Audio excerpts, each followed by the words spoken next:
themselves in difficult financial need because of the lack of support payments being made on a consistent basis. While we're pleased to see that the government is bringing changes that will hopefully help streamline this process, I would have liked to have heard from the minister that the government has made additional investments in the maintenance enforcement program, which unfortunately does not appear to have taken place. This is an issue that we have raised. I know the maintenance enforcement program was before the Public Accounts Committee and other committees where concerns were raised over the caseloads that they were going to be faced with. At the same time, I would have hoped the minister would have given some assurances that the recently announced changes to staff of maintenance enforcement program will not in any way have a detrimental effect on the work that they carry out for their families and clients throughout the entire province. This also gives me an opportunity, Mr. Speaker, to express my dismay that the government under this NDP administration has once again this year chosen to cut funding to the legal aid program. And it's interesting, I'm curious as to what input the member from Antigonish may have had in this, because this is now 2 years in a row that cuts have been made to a program which is in dire need of additional funding. One of the means by which families, especially low-income families, are able to get support orders in place and is through the legal aid program. And more are being told that they make too much money. And I believe the cap, which hasn't moved in a number of years now, is somewhere around $22,000. To tell a single mother or a mother who's looking to separate from a spouse that she can't access legal aid because she makes too much money if she's in the low 20s is clearly unacceptable.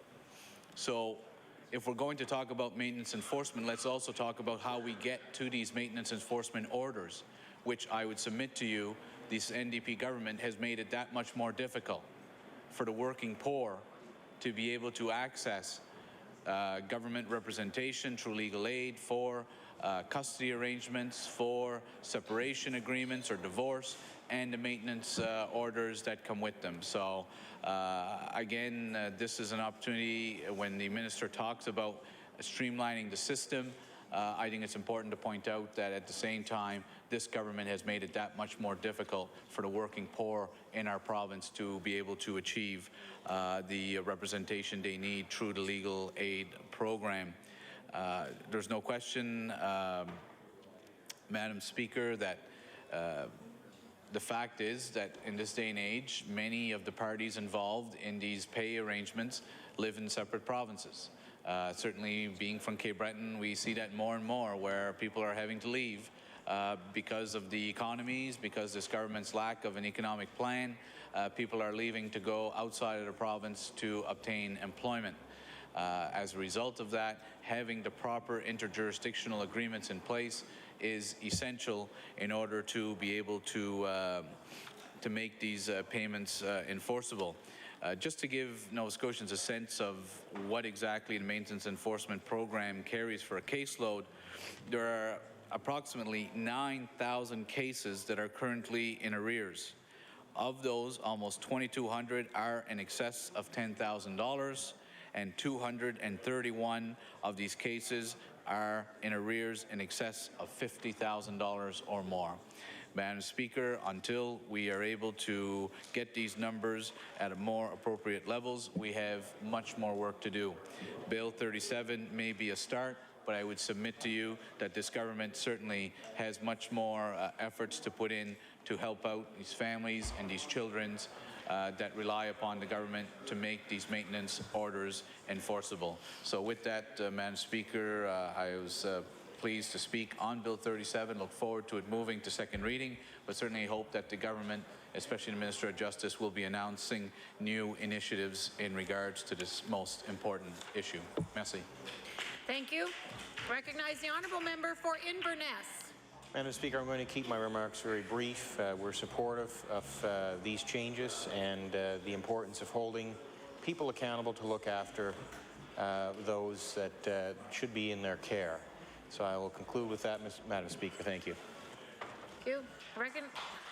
Recognize the honourable member for Dartmouth North. Thank you, Madam Speaker. My comments will be brief as well. Just want to make a few points. The MEP program, I think, over the last number of years has definitely taken some positive steps. We've seen some families be positively impacted by some recovery of funds. I think Bill 37 takes some very important steps. In years past, the onus has always been on the individual to locate the partner that is in arrears when they skip out of province for either job loss or just simply merely to vacate the responsibilities to their families. So I think any strengthening that we can do with this Bill 37 will help those families. I also want to make a point to the Minister as well to keep in mind in future that I'm currently working on a number of cases that are also out of country, which I know is quite frustrating for those families that are affected by it, and perhaps would take some cooperation with the federal government as well. But I am supporting Bill 37. Thank you. I now recognize the honourable member for Bedford Birch Cove. Thank you, Madam Speaker. I'm very pleased to speak to this bill today. As the Minister knows, this has been a particular focus of mine over the past couple of years. And in fact, when we came to public accounts, it was last year about this time, we did ask a lot of questions about the maintenance enforcement program. And one of the things I asked was for a complete list of all the cases that were in arrears. And so we sat down and we went through pages and pages and pages of documents. And so for the people at home, we just sat there and highlighted every time we saw a number over at $10,000 or more. And what we came up with was 2,200 in arrears. 231 of those were owed arrears of $50,000 or more. There were quite a few, dozens of cases that were above the $100,000 mark, and even some above the $250,000 mark. And when you stop and you think about the kids that are affected by that, because the vast majority, over 95% of cases involve children.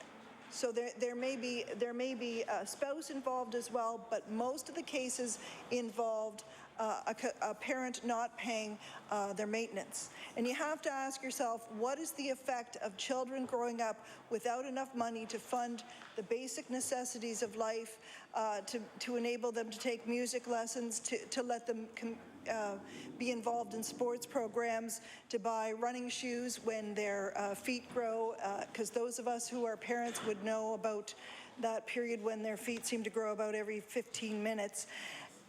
And how that child grows up knowing that their parent didn't care enough for them.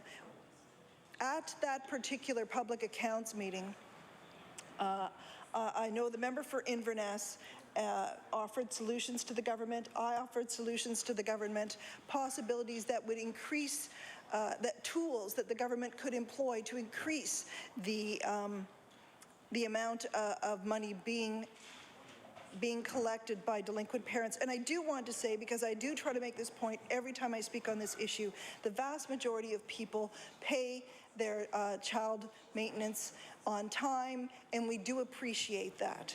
But for the people who try to evade it, this is what we're focusing on today.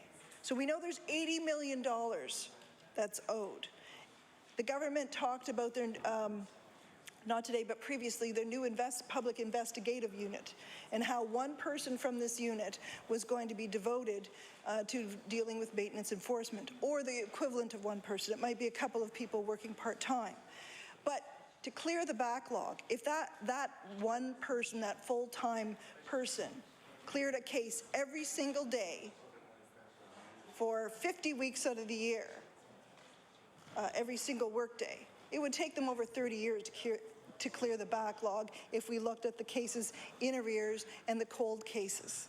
So I would encourage the minister, this is a good start, but what maintenance enforcement really needs is some more staff to track down people, because we can't leave it up to the custodial parents, chiefly mothers, to track their delinquent spouses down.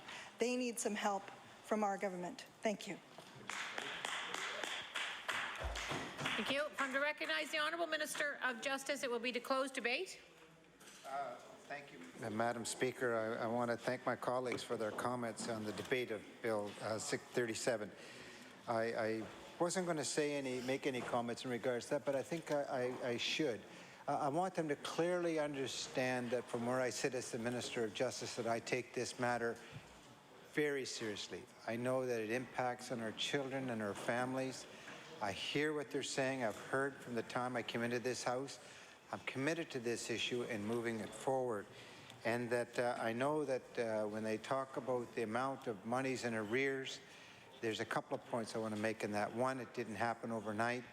And the second is it's a matter of changing behavior within society to address this. So this legislation, Mr. Speaker, is one step towards meeting that end. It's part of the puzzle of trying to attack that very complex issue. And, Madam Speaker, I would hope that this will move things along quickly and make it more efficiently, and the changes that we announced earlier this week will also help in that direction. But we are moving in a positive direction, and we want to keep that tone being positive. Thank you. Thank you. The question is for second reading of Bill number 37, the Interjurisdictional Support Orders Act. Is the House ready for the question? All in favour say aye. Those opposed, nay. The motion is carried.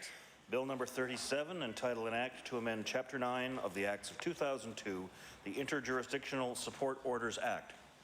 Order that Bill number 37 be referred to the Committee on Law Amendments. I recognize the Honourable Government House Leader. Thank you, Madam Speaker. Madam Speaker, could you please call Bill number 39, the Maintenance and Custody Act? I call Bill number 39, the Maintenance and Custody Act. I now recognize the Honourable Minister of Justice to move second reading. Thank you, Madam Speaker. I move that Bill 39 now be read a second time. Madam Speaker, it is my pleasure today to talk about Bill 39, Amendments to the Maintenance and Custody Act. Madam Speaker, this bill makes a number of important changes to the Maintenance and Custody Act. These changes have come out of a review of our province's family laws. We began the review project last year, and we expect it to take 3 more years. Madam Speaker, our plan is to modernize and improve Nova Scotia's family law to ensure that our justice system meets the needs of today's families. Madam Speaker, these laws often come into play during difficult and challenging times of a family breakup.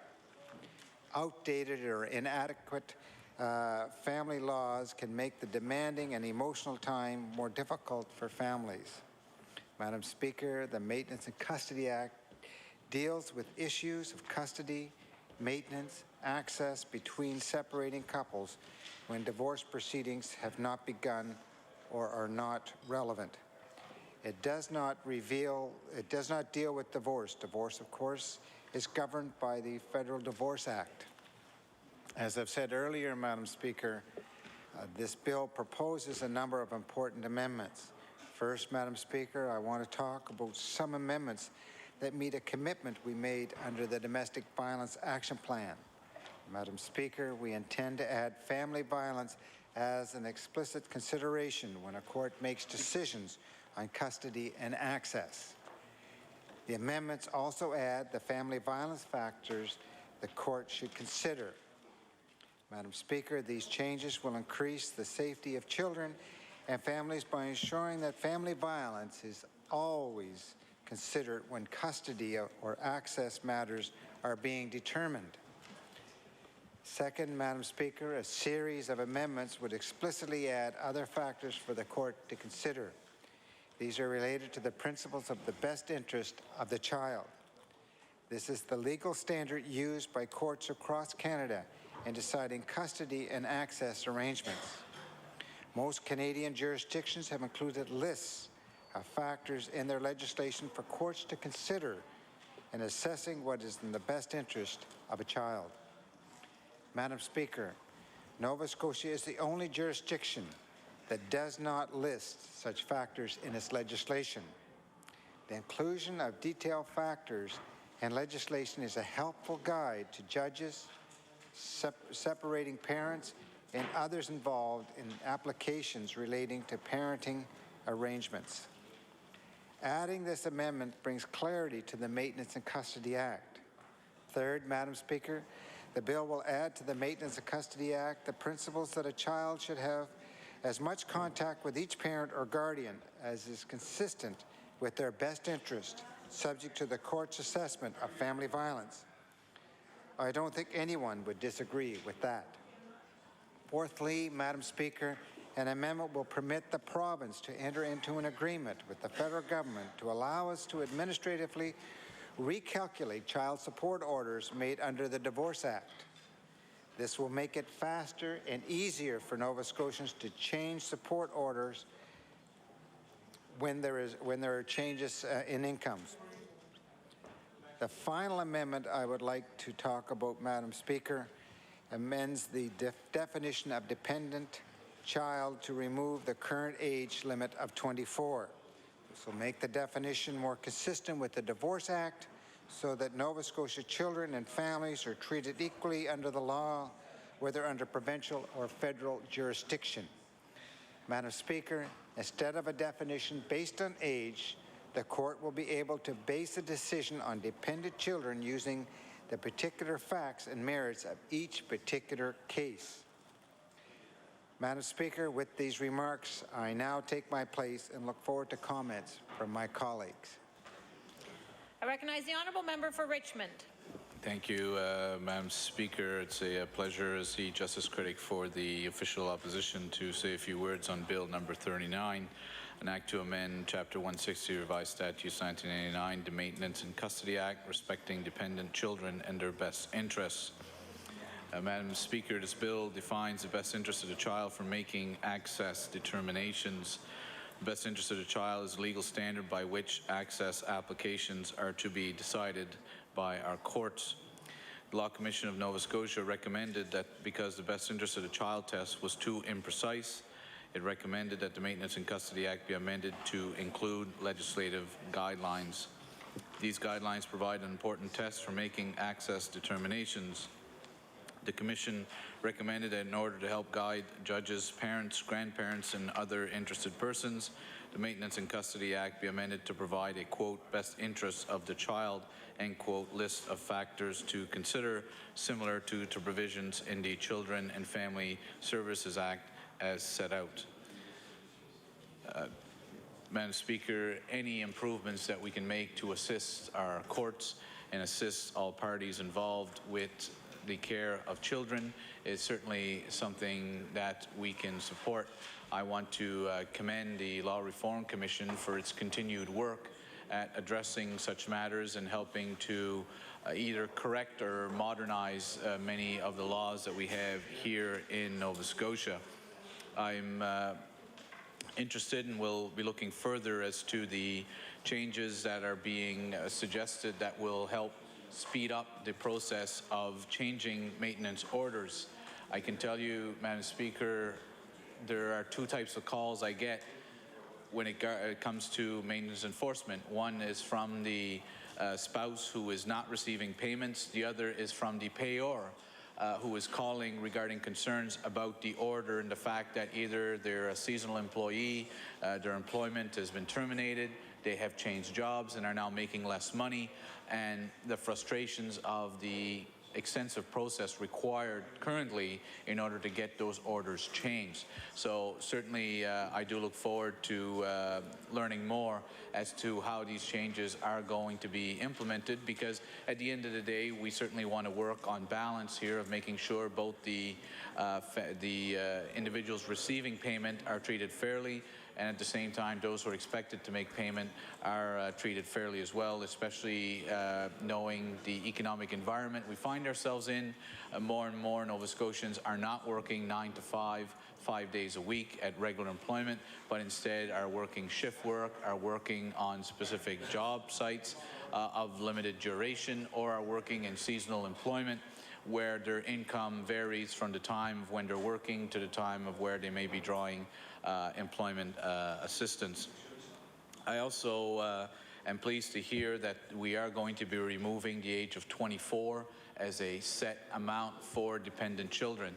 And I note with interest the Minister's comments about the need to allow our courts to make determinations based on each individual case. And I'm sure that the minister will be aware that that flies completely in the face of what the federal government is proposing with these minimum sentences, where they are basically saying if you're charged with a specific crime, regardless of the circumstances, this is your punishment. So I do want to say that I find it refreshing that in Nova Scotia, we still believe in our court system and still believe in allowing our judges to look at each case individually and make a determination in what's in the best interest. I think that's one of the hallmarks of our justice system here in Nova Scotia. It was one of the hallmarks of our federal justice system prior to Stephen Harper becoming Prime Minister, but hopefully that is something that the courts will overturn and will again put the authority back in the judge's hands of looking at each individual situation. And certainly in this case, any changes that we can make to allow our judges and everyone involved in the process to do what truly is in the best interest of the child is what we want to create as legislators, is ensure that that is the proper framework and the best possible framework that is in place to be able to achieve that goal. So with those comments, Madam Speaker, I do thank the Minister for bringing this change forward and look forward to it moving on to second reading and any further debate that may arise at that stage. Merci. Thank you. I now recognize the honourable member for Inverness. Thank you, Madam Speaker. And we will be supporting this legislation as well. What is really more important than ensuring that children are looked after? And Madam Speaker, especially when we consider the impact on young people as they're growing up, that these kinds of situations they may be placed in can have impact on them and their development. So we will be supporting this legislation. Look forward to it moving through the House. Thank you. Thank you. I recognize the honourable member for Dartmouth North. Thank you, Madam Speaker, and again, my comments will be brief, but I'd just like to concur with the member from Richmond. There's two types of cases that normally come to our office in Dartmouth North in regards to MEP payments. Those, of course, of the payer and the payee. Frustration of a lot of individuals who also happen to be living out of province that have come to me and said, you know, I'm not in the same job situation as I was in previous years when this court order was put in place. So the previous piece of legislation, Bill 37, the interjurisdictional one, will play a role in this as well. Frustration also from a lot of men who just don't know their basic rights, that they do have the opportunity to go back to court. However, when they are educated to that process, frustration then becomes confronted to them as to the timely fashion and their ability to get into court to have those court orders changed, which also in turn affect the children and the former spouses. So I'm quite interested in, as well as the member from Richmond, to see how this helps those cases. Thank you. Thank you. If I'm to recognize the Honourable Minister of Justice, it will be to close debate. Thank you, Madam Speaker. I wish to thank my colleagues for their comments during the debate, and I do glad to see that I share something in common, or have common mind, meeting in the minds with my colleague from Richmond on my views of the court independence. This legislation makes a number of important changes to the Maintenance and Custody Act, and I will take my place, Madam Speaker, with asking for the adoption of these changes. The question is for second reading of Bill number 39, the Maintenance and Custody Act. Is the House ready for the question? All in favour say aye. Those opposed, nay. The motion is carried. Bill number 39, entitled An Act to Amend Chapter 160 of the Revised Statutes 1989, the Maintenance and Custody Act, respecting dependent children and their best interests. Order that Bill number 39 be referred to the Committee on Law Amendments. I recognize the Honourable Government House Leader. Thank you, Madam Speaker. Madam Speaker, could you please call Bill 41, Grandparents' Rights Affirmation Act? I now call Bill number 41, the Grandparents' Rights Affirmation Act. I recognize the Honourable Minister of Justice to move second reading. Madam Speaker, I move that Bill 41 be now read a second time. Madam Speaker, it is my pleasure today to talk about Bill 41, the Affirmation of Grandparents' Rights Act. I know the member across is saying that I can't possibly look like a grandparent. I don't look that old, and I want to thank him for that kindness. But my granddaughter on the weekend reminded me that I am getting old, so I know where I stand. Madam Speaker, grandparents are an important part of our family. Grandparents make an important contribution to the lives of their grandchildren. They often offer unconditional love. They provide a link to their family history, and often they give the stability children want and need during a family breakup. I am a grandfather, as I said a moment ago, and I enjoy spending time with my granddaughter.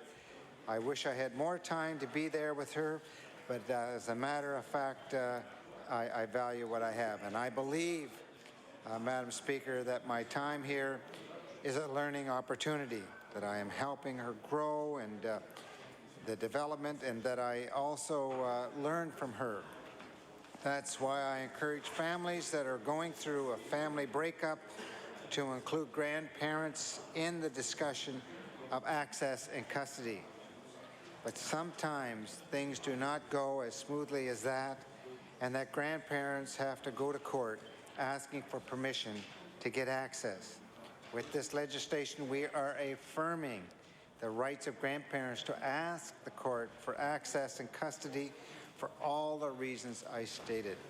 Also, what if a child has another important family member in their life, someone who they have a special relationship with, maybe an aunt or a cousin? We are also including in this legislation an explicit reference to other family members of the child's family or other person. Making life better for families is a goal of this government. A family breakup is a challenging and emotional one. But no matter what, the decision that need to be made during a family breakup must meet this high test. What is in the best interest of the child? That must be paramount. I know that many people would like for grandparents to have access rights, to have the same rights that a parent or guardian has now. But placing a right of access into the legislation is not the way to go. The determination of who has access is best left to the court. It can best assess each case on its facts and merits. It can look closely at all factors, weighing them carefully, determining what is the best interest of the child. Madam Speaker, this issue has been examined by legal experts. The provisions of this Act are in accordance with recommendations made by the Nova Scotia Law Reform Commission in its final report on grandparent and grandchild access. This is what it said. The Commission is of the view that the existing Nova Scotia legislation, when seen through the lens of the best interest of the child, currently strikes the right balance. As a result, the Commission is not in favor of creating a presumptive right of access on the part of anyone, including grandparents. Its recommendation was to clarify the law by adding an explicit reference to grandparents, and that is what this legislation will do. This addition also echoes the advice we received during the expert, stakeholder, and public consultations we conducted last year. I would also add that no other jurisdiction in Canada gives the rights of access to grandparents. I want to reiterate that grandparents are an important part of their grandchildren's life. They offer them many, many benefits. This legislation affirms that. Madam Speaker, with these remarks, I will now take my place and look forward to the comments of my colleagues. Thank you. I recognize the honourable member for Richmond. Thank you very much, Madam Speaker. It's a pleasure to rise and say a few words on Bill number 41 on behalf of the official opposition, the Grandparents' Rights Affirmation Act. This bill adds an explicit reference to the ability of a grandparent or other member of a child's family, other than a parent or guardian, to make an application for custody or access with leave of the court. Law Reform Commission of Nova Scotia's Family Law Advisory Group recommended that the Maintenance and Custody Act should be amended to provide explicit recognition to grandparents. This amendment does not change the law. It explicitly identifies grandparents as potential applicants in order to make it clear that grandparents do enjoy the legal means of obtaining access. This amendment makes Nova Scotia's legislation similar to legislative provisions in Newfoundland, New Brunswick, Alberta, British Columbia, the Yukon, and Manitoba. Now, Madam Speaker, I believe all members of this House will have had the opportunity to have met with representatives from the Grandparents' Rights Group, which I believe I've met with on at least 2 occasions, possibly more. And I know they've met with representatives from the Conservative caucus as well as the NDP caucus, both before the last election and probably since. This is not what they asked for. Let's be clear. They asked for a specific right of access to children in custody matters. The government, as explained, the Minister of Justice has chosen not to do that, but instead to have them recognized through the courts, but leave it to the courts to make that determination. So this falls quite a bit short of what that group was asking for.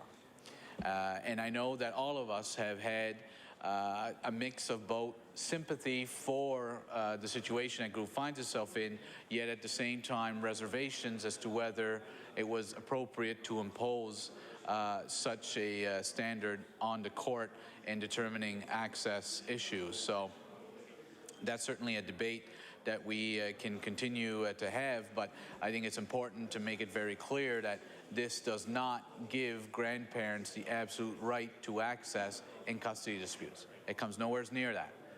It simply allows the court to recognize them as having standing in regards to this. And Madam Speaker, those of us who would have met with the representatives from the grandparents' rights groups just heard heart-wrenching stories of these people who have been denied access to their grandchildren due to, for the most part, dispute with one of the parents.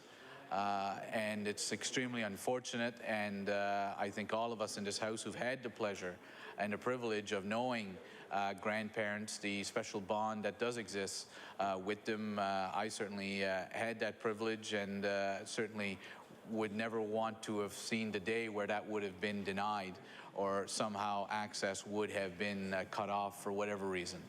So it's a very emotional debate. Those who brought forward their stories, they were heart-wrenching and extremely difficult stories.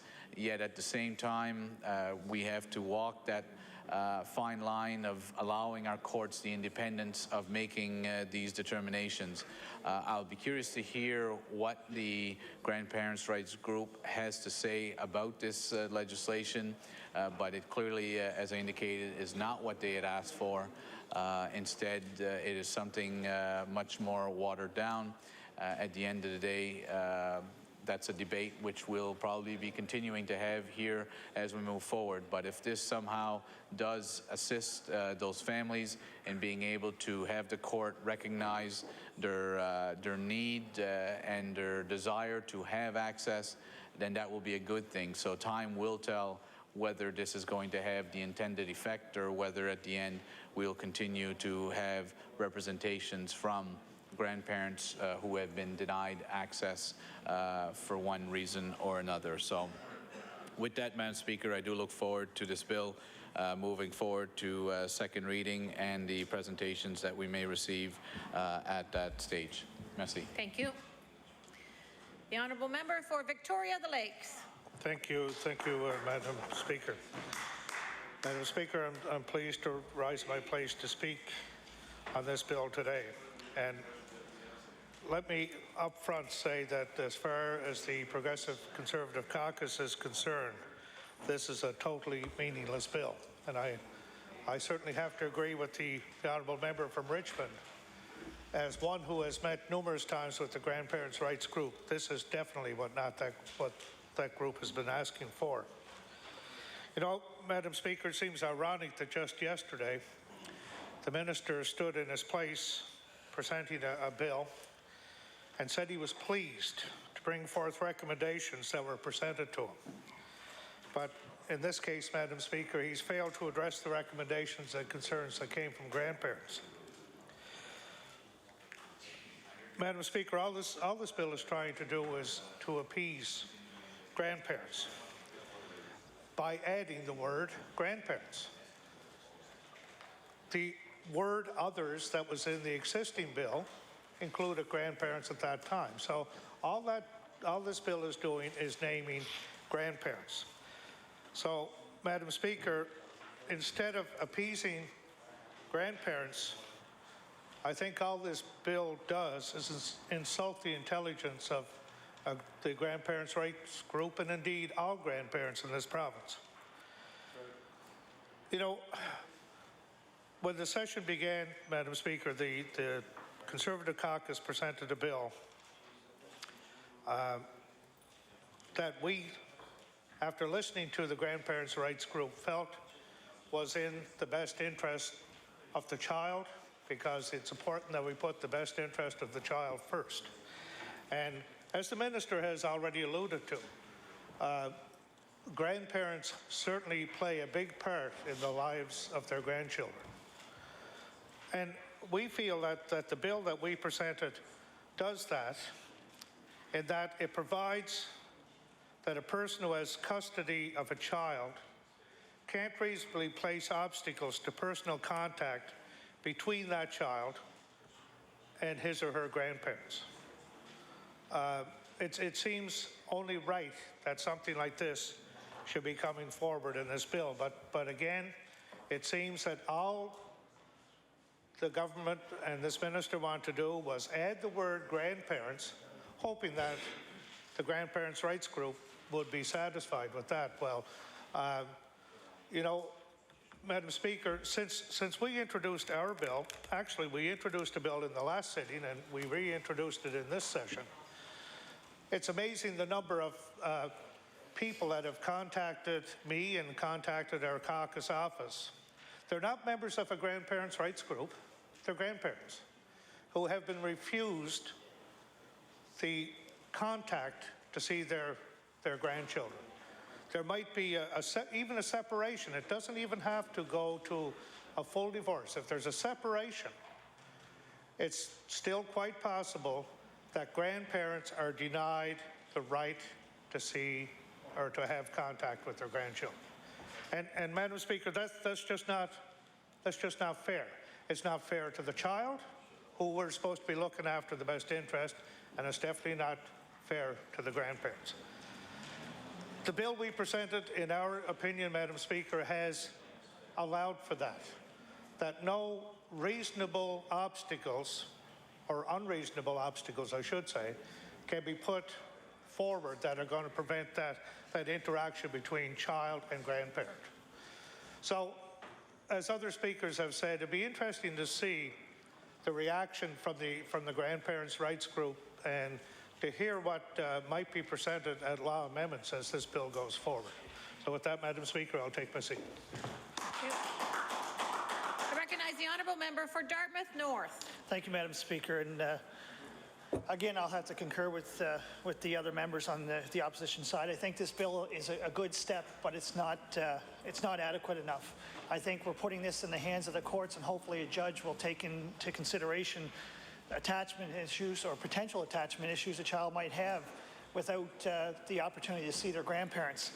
I know that there's been a number of cases, again, that over the years have come through my office where we've seen the Department of Community Services remove children from their families only to see that child be placed with their grandparents and in the care of their grandparents. So if we can give that grandparent that right and responsibility, I think it's only fair that we fully extend the rights to the grandparents to have access. I think we're setting these folks up, and I know all members here over the years have met with the grandparents' rights groups and grandparents, as the member from Victoria Lakes have said. I think that we're setting these folks up for potential disappointment. Again, if it goes or falls in the hands of the courts and to a judge to determine their rights to have actual access. And I can only stress the point that, you know, when you have a situation where a child is going through a separation or a divorce, there are traumatic situations that occur with that child, and the attachment component to family and other family members is crucial to that child's development. So I only hope that with this step and Bill 41 that the judges will look at that key component of attachment issues and will indeed go forward anytime a case comes before the courts to extend those rights to the grandparents. Thank you. Thank you. I recognize the honourable member for Kings West. Thank you very much, Madam Speaker. I'm pleased to rise in my place today and simply go on the record of stating that as part of the Community Services Committee for 5 or 6 years, having had the grandparents' rights group appear before that committee and hear a series of you know, heart-wrenching stories where it was absolutely critical for a child's well-being and welfare to be with a grandparent and to be with possibly you know, another family member that could make an enormous difference in the life of the child. This piece of legislation is at best a very hit and miss affair. And this is not by any stretch what the grandparents groups that appeared before standing committee, came here to the legislature when on at least 3 occasions I entered a bill that in fact would have enabled grandparents to have the ability to take a child into their custody. And we all know, as the other members here in opposition have stated, we know full well why in many cases that should be the avenue that should be pursued. We know the emotional and the trauma that goes on within a family that can impede what is truly in the best interest of a child. I certainly saw this in many occasions as an educator for almost a full career, to see where this would have been the best course of action by the province to enable a grandparent to have custody of a child. Because on the other hand, I saw some remarkable outcomes where in fact a grandparent did have the ability to take a child due to a family situation where it was not in their ability to look after a child. So I think you know, this small measure is really not what the grandparents across this province have been telling us now for getting close to a decade. And perhaps when this bill goes to law amendments, we'll hear some of those voices, and we'll hear once again why there needs to be a stronger piece of legislation to enable them to have a child in their care. So we look forward to seeing this bill move on to law amendments. Thank you, Madam Speaker. Thank you. If I'm to recognize the Honourable Minister of Justice, it will be to close debate. Thank you, Madam Speaker, and I wish to thank my colleagues for their comments during the debate on Bill 41. This legislation acknowledges that grandparents are an important part of the lives of their grandchildren. It also acknowledges the power of the court to take and assess and evaluate each and every case in and on its own merits, which is a critical element, I think, in our justice system. It explicitly adds a reference to grandparents as having the ability to apply for access or custody and allows the appropriate body to make that decision, our courts.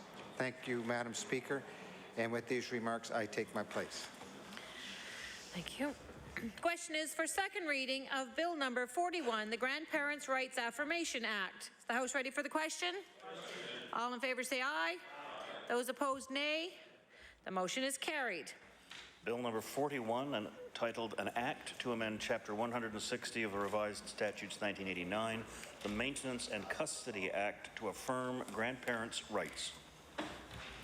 Order that Bill number 41 be referred to the Committee on Law Amendments. I recognize the Honourable Government House Leader. Thank you, Madam Speaker. Madam Speaker, could you please call Bill 52, the Conservation Easement Act? I call Bill number 52, the Conservation Easements Act. I recognize the Honourable Minister of Energy to move second reading. Thank you, Madam Chair, or Madam Speaker, and I'm here actually in my capacity as Minister of Natural Resources, and I'm pleased to move Bill number 52 now for a second time. And Madam Speaker, this bill proposes amendments to the Conservation Easements Act, and the bill really goes hand in hand with Bill number 55, which we passed second reading on last evening. The Community Easements Act, which, as you know, establishes a mechanism to help community groups preserve, restore, or enhance lands and a variety of interests in that land, interests that are not primarily focused on land protection and conservation. And for example, that new act will help communities protect agricultural or working forest land. The creation of the new act allows the government to create new types of land use easements without diluting the legal protection of land under the Environmental Goals and Sustainable Prosperity Act. This point is emphasized by the amendments to the Conservation Easements Act, which we're dealing with here, laid out in this particular bill. These amendments strengthen the legal protection of land offered by the Conservation Easements Act, and they clarify that its primary purpose is the protection of biodiversity and natural processes. Madam Speaker, additional amendments to the Conservation Easements Act are housekeeping changes that will ensure that the processes for all types of land use easements, whether for land protection and conservation or for community purposes, are similar. This will help us meet the province's land protection goals, and the province is certainly committed to legally protect 12% of the provincial landmass by the year 2015. Legally protected is defined in the legislation as including land designated and protected under a number of acts, including the Conservation Easements Act. The proposed amendments add clear language that the main purpose of the Conservation Easements Act is the protection of biodiversity and natural processes. And we have mirrored the language used in the Environmental Goals and Sustainable Prosperity Act to ensure that the land we are protecting is suitable for conservation. Madam Speaker, protected areas are places where families can go and enjoy nature. They support research and education and are part of what makes Nova Scotia such a great place to live. Protecting land leaves a natural legacy for future generations. And when we protect our lands, absolutely, we keep it natural. Protected lands in Nova Scotia are areas for people to enjoy that are free from development. There are no homes, no factories, no farms. The trees are left to grow and die and feed the forest in a natural life cycle.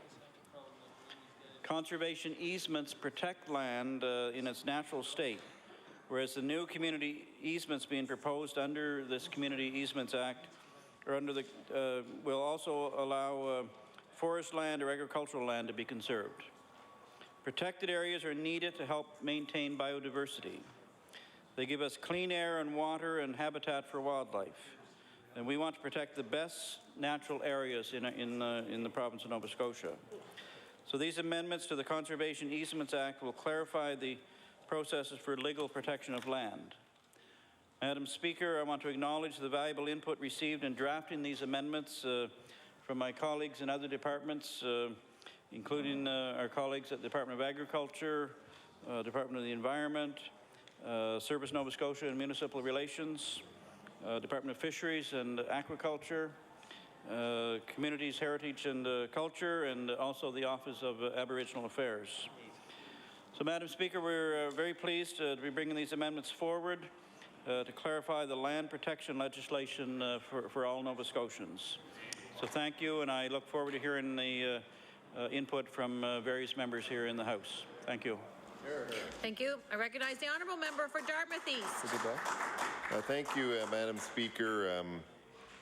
I guess this, to some extent, is a continuation of the debate last night on Bill 55, and I'm not sure why, as the Minister himself said, a number of these amendments are revolve around clarifications and the allowing of the transfers to the Conservation Easement Act, which passed second reading last night. I'm not sure why they wouldn't have been put together in two bills, because, or in one bill, sorry, because a lot of what the Minister has been talking about, in fact, in his own remarks, he referred interchangeably to the two different bills, just as he did yesterday. Obviously, just as we supported the other one, we support this. I think it probably would have been cleaner to do it in a single bill, but the Minister obviously has his own reasons for doing that. You know, no different than the Motor Vehicle Act has a section on bikes and a section on sidewalks. You can have an easement act that would have a section on different easements, but this is the way he would like to do this. I will just reiterate my comment from last night that while I recognize this in particular is not a new bill, when the member for, this is amendments, when the member for Halifax Atlantic stood up yesterday and talked about a particular subdivision in the land, the issue is you still, with that act, as with this, you still need a willing seller and you need the money. And the government has not created a pool of funds to assist with anybody, with people doing this. And my understanding in most of those cases that is part of the, that still remains part of the issue that with both acts is that it's up to the community groups to find the willing seller, and the community group, or willing, yeah, I guess seller, because you're buying the easement. Moreover, the community group has to be able to have the funds in place to do so, and in many cases that is actually more the stumbling block than anything else. Nonetheless, obviously these amendments are necessary in order to move the other act along. Again, I would just reiterate that it would have made more sense to include it as one act, just on generally on the different types of easements that would be available. But whether it's one act or two acts, it's supportable, and I guess this helps get the government's numbers up for the session. I recognize the honourable member for Argyle. Thank you very much, Madam Speaker, and speak for a couple moments on this one. And I still stick with my message from last night after hearing that second explanation from the Minister. And it's no slight to the Minister, but I know the member for Halifax-Chebucto explained it much better last night on exactly what was going on here, really what the precipice of bringing this forward and the importance of it. And I really enjoyed it. He did a very good job of explaining it last night. But ultimately, again, the issue is here. The government is simply just trying to bring its numbers of bills up. I mean, these are two-line bills. You could ultimately have put them together, called it the Easement Act or adjustment to the Easement Acts in order to simplify and run all these things through the legislature. But you know, we'll support what is going forward. But again, we think it's just a big waste of paper. We could have saved at least four pieces of paper on this one by putting them together. Thank you. I now recognize the honourable member for Cape Breton West. Thank you. Thank you, Madam Speaker. And I just wanted to add a few words to the comments of my colleagues here today. This bill brings me to a point where at least I have to acknowledge that the Minister does know what a definition is. And if he could ever come to that with that clear-cutting in mind, that would be a wonderful thing, because he's put this bill in place to clarify some explanations and some meanings of what words are. So if he could do the same thing for clear-cutting, he would be doing a wonderful job for the people of the province of Nova Scotia, considering how late it is in getting here. And maybe if he's not up to the task, certainly the member from Halifax-Chebucto would be. Thank you, Madam Speaker. Thank you. Time to recognize the Honourable Minister of Natural Resources. It will be to close debate. Thank you, Madam Speaker, and I thank the honourable members for their interventions on Bill 52. It's good to know that it is very clear-cut, and as we move forward to law amendments, I look forward to it becoming legislation in this province. Thank you very much. The question is for second reading of Bill number 52, the Conservation Easements Act. Is the House ready for the question? All in favour say aye. Those opposed nay. The motion is carried. Bill number 52, entitled An Act to Amend Chapter 28 of the Acts of 2001, the Conservation Easements Act. Order that Bill number 52 be referred to the Committee on Law Amendments. I recognize the Honourable Government House Leader. Thank you, Madam Speaker. Madam Speaker, could you please call Bill 59, the Fish Harvesters Registration and Certification Board Act? I now call Bill number 59, the Fish Harvesters Registration and Certification Board Act. I now recognize the Honourable Minister of Fisheries to move second reading. Thank you, Madam Speaker. Madam Speaker, I am pleased to move second reading of Bill number 59, the Fish Harvesters Registration and Certification Act. Madam Speaker, it was with great pleasure that I introduced the Fish Harvesters Registration and Certification Act on April the 26th, 2012, and I'm happy to now have the opportunity to speak of the merits of this act at greater length. Madam Speaker, I believe all members of the House would agree that the fisheries continues to be an important industry for the province and is critical to the stability and the development of rural Nova Scotia. There are some 3,500 full-time inshore fishers in the province who operate their own enterprise. There are also more than 10,000 Nova Scotians engaged part-time or seasonally in this industry. In 2010, seafood, for Nova Scotia's second largest export product, valued at approximately $800 million. We are committed to our rural communities, ensuring Nova Scotia has a prosperous and sustainable fishing industry that helps create good jobs and grow the economy. Madam Speaker, to achieve this, our fishery, we need some changes, and government and industry members have been discussing the concept of organizing fishing since the 1990s and created a training culture amongst fish harvesters. That said, Madam Speaker, this is a tremendous amount of support, certainly for this within industry groups, for the establishment of this type of board. We know that because government has been working very closely with the industry to bring this legislation forward. The Fish Harvesters Registration and Certification Act will allow the establishment of a board that will register and certify fish harvesters based on their knowledge and their experience. It will also support skills and safety training opportunities. And this legislation is industry-led and will provide a tool to better meet future challenges.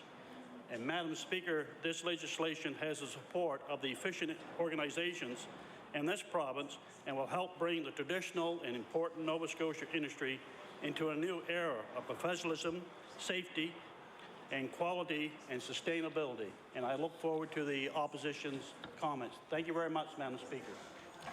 Thank you. I recognize the Honourable Member for Richmond.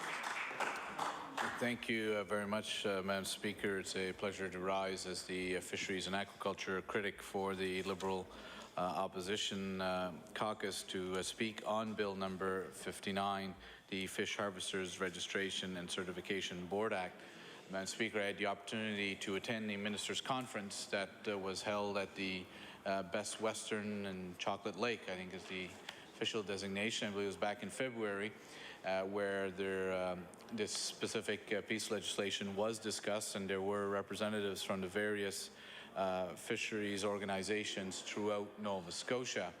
Obviously, Madam Speaker, any attempts at trying to professionalize the fishery and to raise the standards and certainly with safety training is something that we can all support. But, Madam Speaker, one cannot forget that the Nova Scotia fishery has had a history of being a bit of a difficult fishery to organize. While in law school, in doing my specialization in marine environmental law, I wrote a paper about the inability to unionize fishermen in Nova Scotia. And it was a challenge that still exists today, because when we look at Newfoundland and Labrador, for example, they have a very powerful union that represents both the fish harvesters and the processors and plant workers as well. Almost nothing happens without the union being involved, and everyone stands behind the union. Even PEI, the Maritime Fishermen's Union, is very active in PEI and very active in New Brunswick. Yet Nova Scotia was always unable to unionize.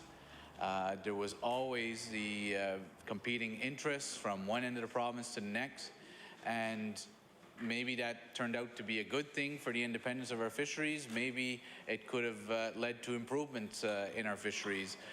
One will never know. So with this bill, it begs the question of, will it truly pick up all those involved in our fishing industry? Because I know that even in my area, we have the Richmond County Inshore Fishermen's Association, but there are some fishermen that participate, there are some that don't. And one has to question whether this will be a voluntary participation with Bill 59 or whether it will be mandatory. Certainly, while we want to see professionalization in the industry, I think the last thing that fishermen want to see, or those who work in the processing facilities want to see, is more red tape.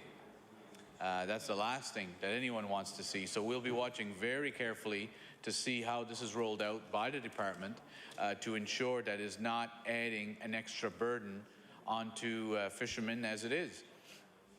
One of the matters we were discussing just recently in Richmond County, lobster fishermen had to send their notice down to the DFO, Department of Fisheries and Oceans office in Sydney, to say they wanted their lobster tags.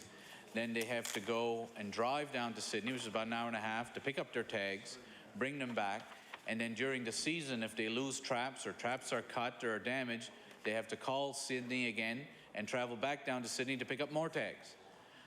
So I know that there is some discussion from Department of Fisheries and Oceans about streamlining that whole process and possibly even putting it online, which for many fishermen will be a benefit, and for those who aren't overly familiar with that process, they may need some extra help, maybe even through cap sites, Madam Speaker, if those still exist after the federal government changes. So, Madam Speaker, what's the challenge here for our provincial Minister of Fisheries is that almost our entire fishing industry is controlled by the federal government. They are the ones who do the licensing, they are the ones who have the regulations, and the powers of our provincial minister are extremely limited, mostly to inland waters. So it's a bit of a difficult situation to be in, because it's hard for the Minister of Fisheries to impose repercussions when it's the federal government that, in essence, is licensing the industry. And with that, Madam Speaker, it'd be remiss if I did not once again raise the issue of the owner-operator policy, which I note the Minister of Fisheries, during estimates, said he was disappointed that we didn't ask him about that. Well, I could turn around and say I'm disappointed he didn't mention it in his remarks today.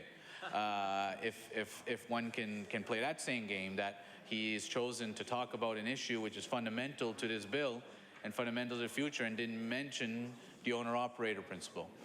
And as the debate goes on, Madam Speaker, with what the Modernization of Fisheries Act that's taken place by the Harper government, more and more I'm questioning whether the omission of the owner-operator principle for discussion was not simply a smokescreen or an attempt to get the industry to look in the wrong direction.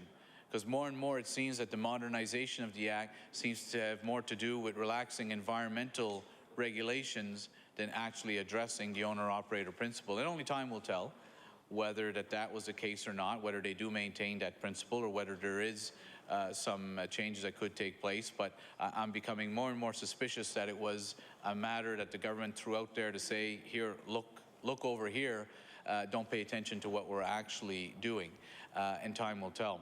And I know the Minister of Fisheries introduced a resolution in this House that was adopted unanimously. He sent out a press release, but certainly much more needs to be done, which is why, as the Minister expressed his disappointment, I'll have to express my disappointment that our caucus immediately asked representatives from the Department of Fisheries and Oceans here in Halifax to appear before the Resources Committee, which is a standing committee of this House. And I have to say I'm disappointed that the government did not back up our requests, nor did members of the Conservative caucus back up our requests to demand that they appear in front of that provincial committee to answer the specific questions that we have.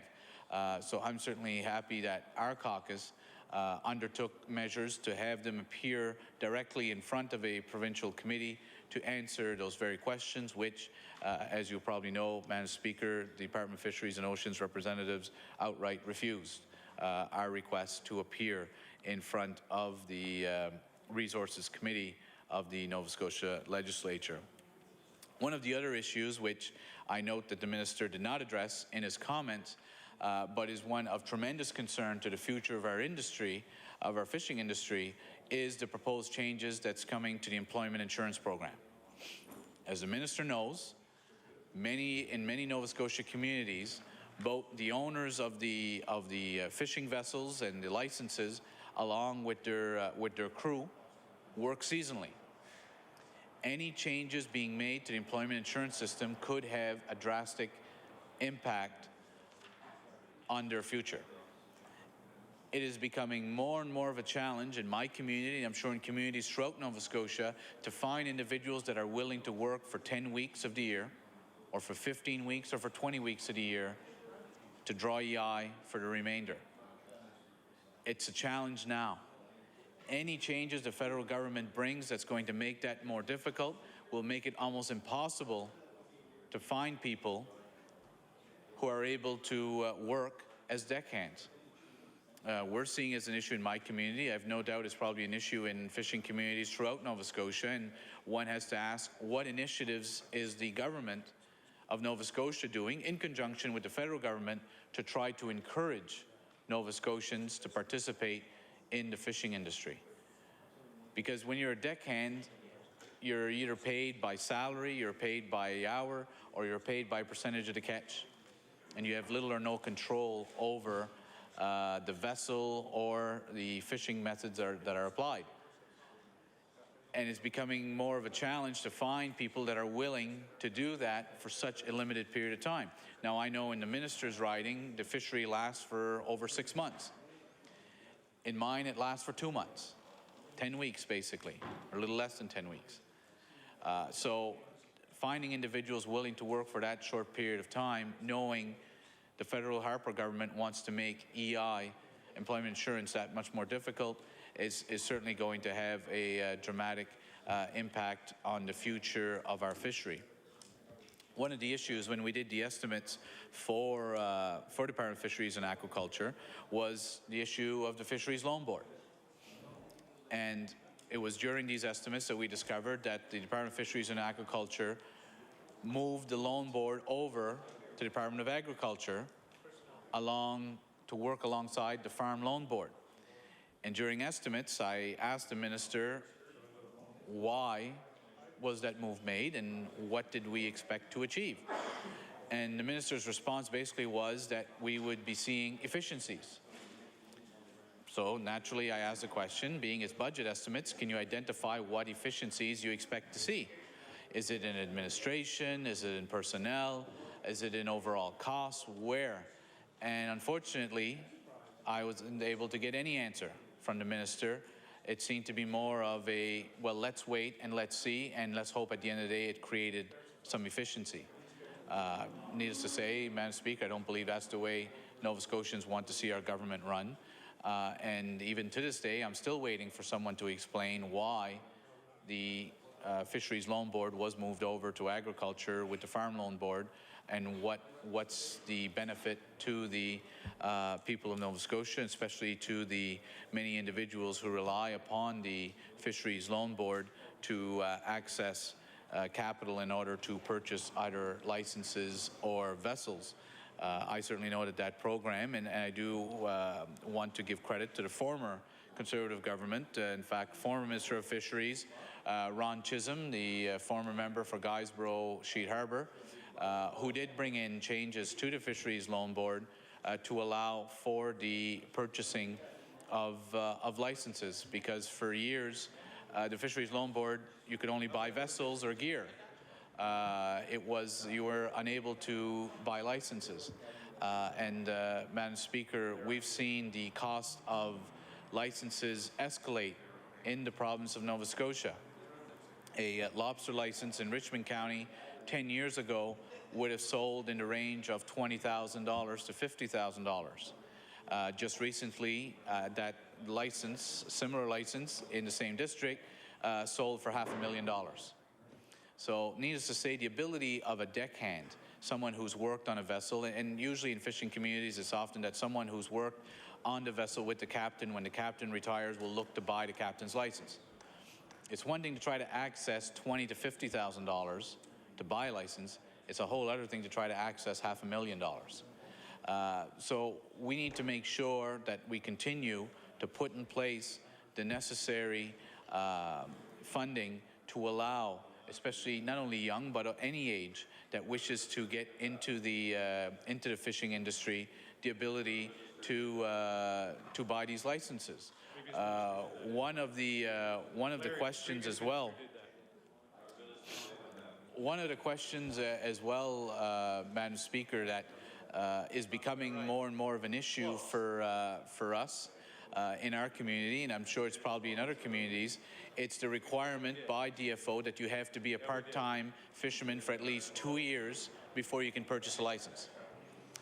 More and more, you're seeing fewer and fewer individuals that are obtaining their full-time license status without owning a license. And those who are working as deckhands, many of them do not have the financial means to be able to purchase enterprises or purchase licenses. And so I think it's time that, especially us here in Nova Scotia, especially with the rural communities, with our Provincial Minister of Fisheries, that we may want to ask through this new board that's going to be created, certification board, as to whether it's time to ask Department of Fisheries and Oceans to change the 2-year requirement to be able to obtain your full-time status as a license holder, a personal license holder, before you can purchase an enterprise.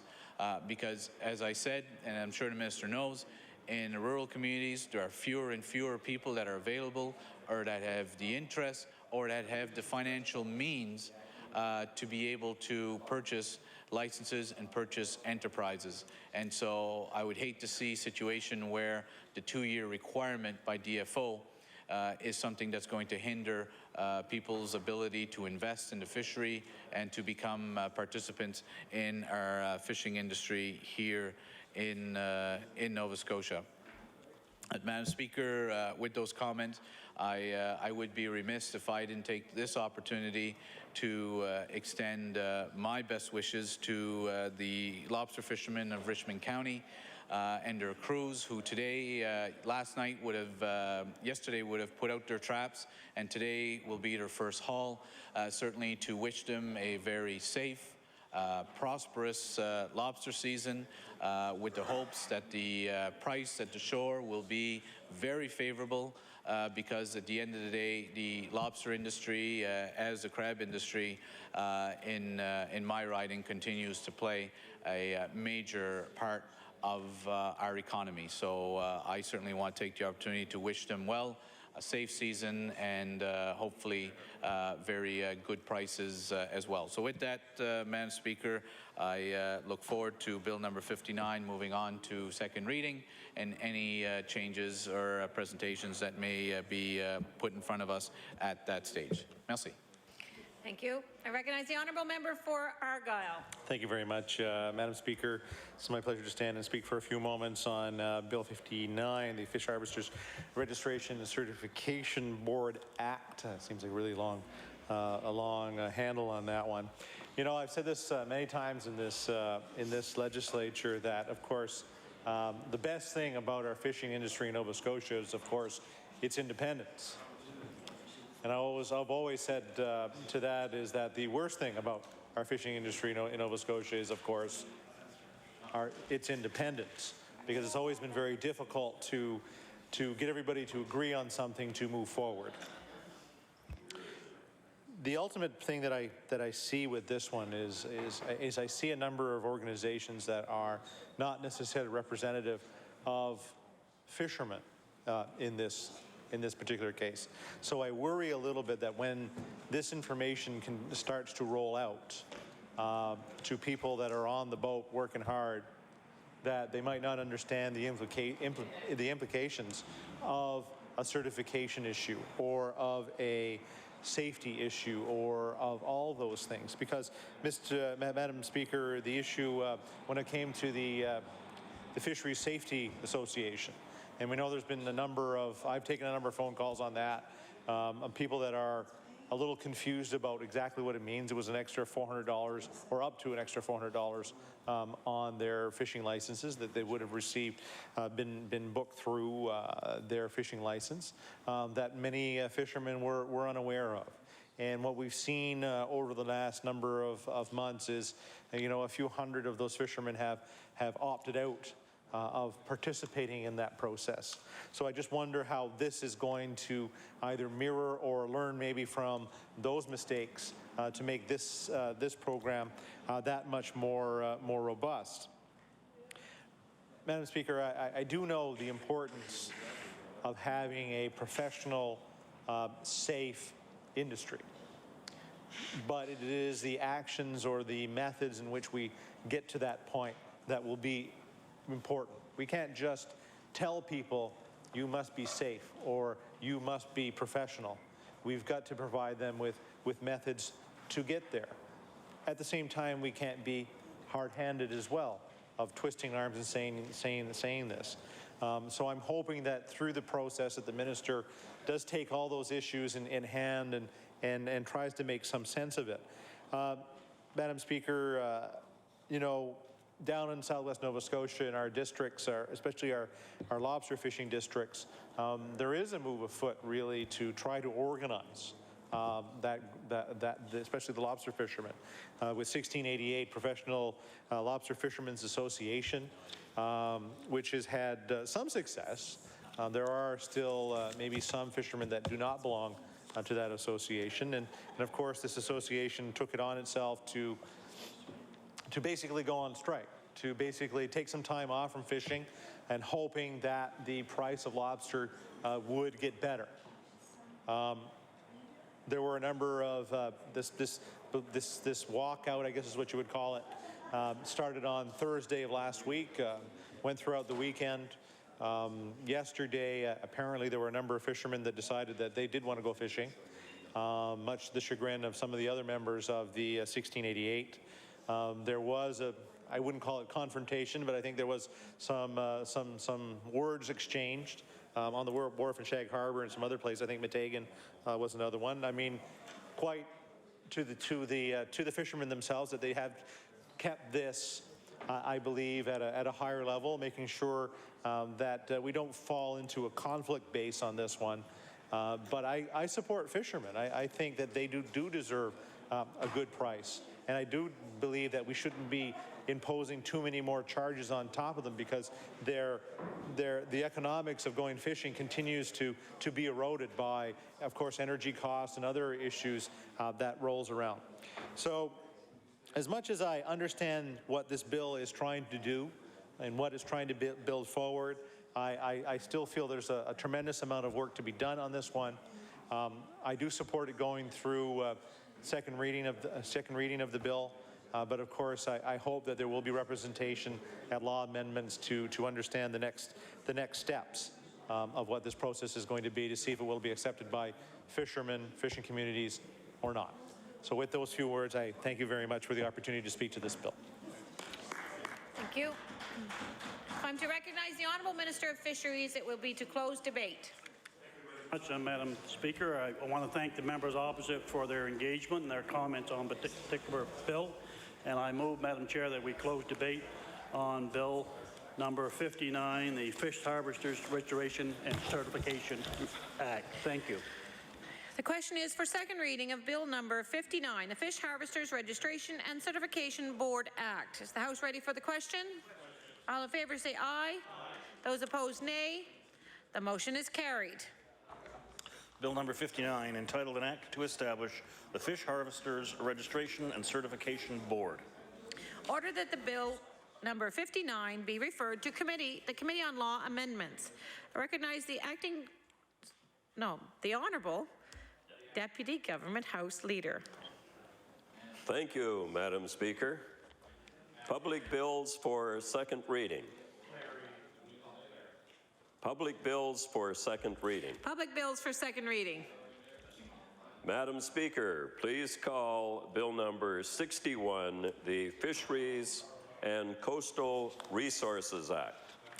I call Bill number 61, the Fisheries and Coastal Resources Act. I recognize the Honourable Minister of Fisheries to move second reading. Thank you very much, Madam Speaker. Madam Speaker, I am pleased to move the second reading of Bill number 61, the amendments to the Fisheries and Coastal Resource Act.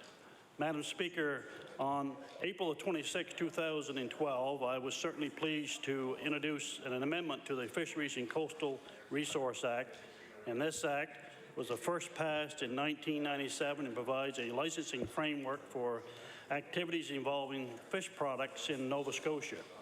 It has been identified that the current act made enforcement difficulty, expensive, and labor intensified.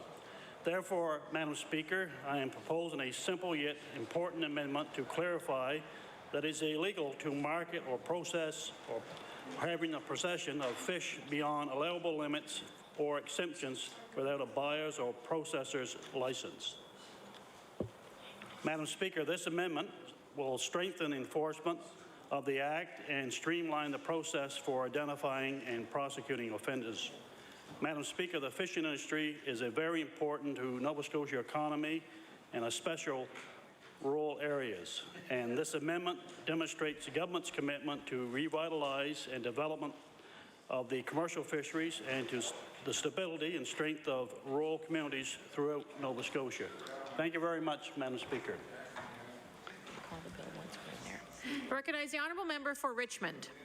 Thank you, Madam Speaker. It's a pleasure to rise as the fisheries critic for the official opposition to say a few words on Bill number 61, the Fisheries and Coastal Resources Act.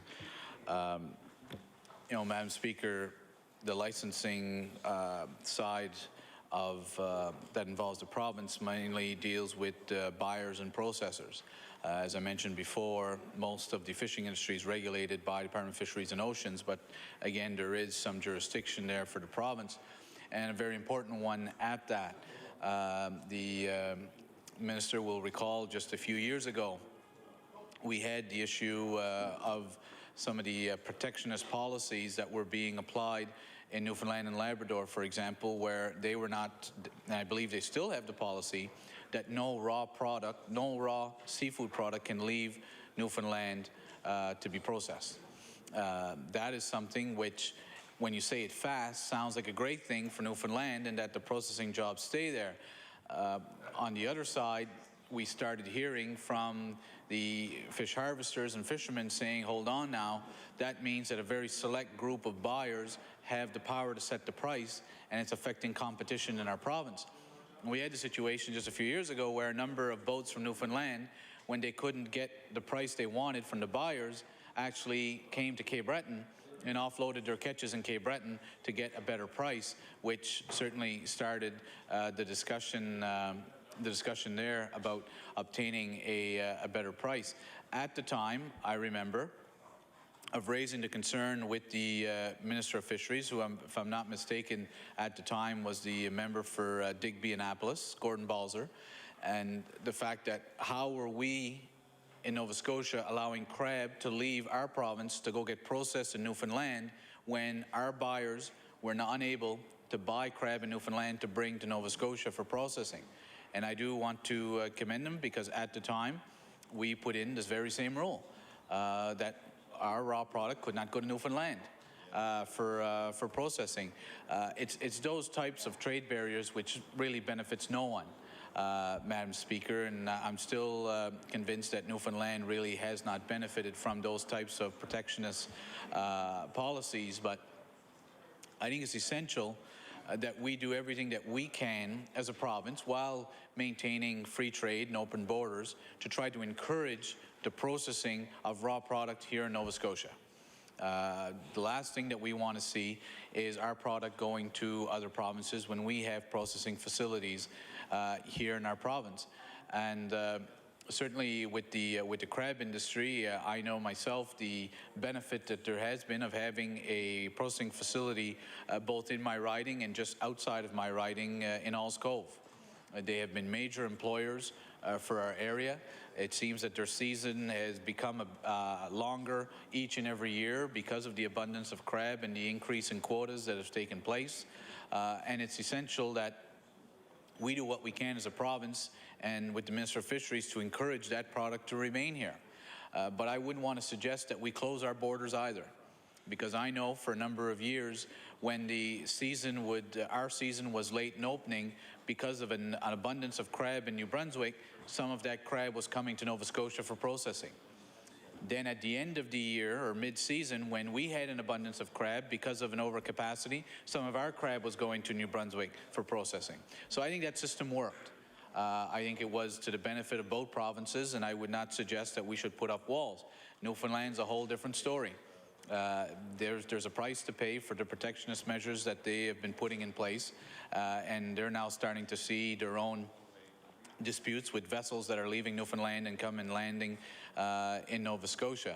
So again, I don't believe that that has truly been of a benefit to their province. So I do want to encourage the minister, when you look at the statistic he gave us earlier, that $800 million is what the seafood industry represents to Nova Scotia in exports, is a significant amount.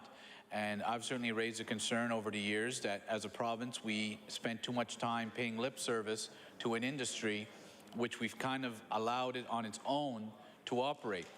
While I'm not suggesting in any way that we should be over-regulating it, I believe that our province has a role to play in encouraging value added to our products and finding new means of being able to put our seafood products out there and try to attract a higher value for both the fishermen, the processors, the buyers, and for our province.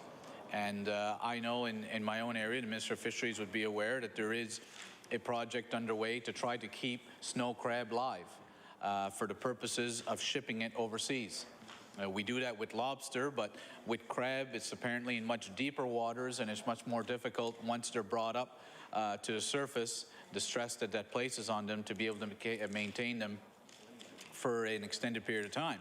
But I would note, Madam Speaker, for those who may not have noticed, if you go to some of the larger grocery chains here in Metro, you will notice that a number of them in their lobster tanks also have snow crab, live snow crab that's being offered for sale. And when one looks at the price that they're asking for live snow crab compared to what's being paid at the wharf, one doesn't have to be an economist to realize that if that industry can take off in keeping the product live, the price at the wharf is obviously going to escalate, which will mean more money for the captain, for the crews, and at the end of the day, more money for our economy. So those are some of the initiatives which I think as a province, it's up to us to try to encourage the value added to ensure, as I think as the minister indicated, lobster tails now have become a major attraction. I believe he said in the cruise industry, but it's something that people are becoming more interested in. We have a number of talented chefs here in our province and talented restaurants that I think we need to do everything we can to try to promote Nova Scotia seafood, not just to sell it raw, but to also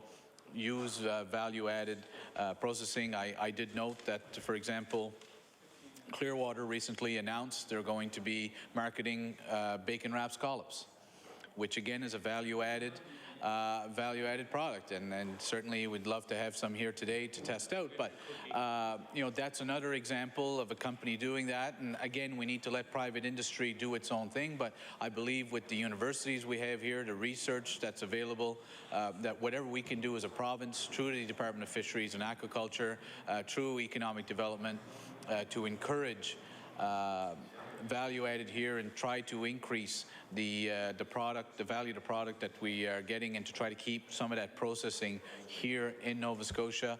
Our province will certainly be of benefit for that. So we'll be watching with close interest as to who is given licenses to buy products.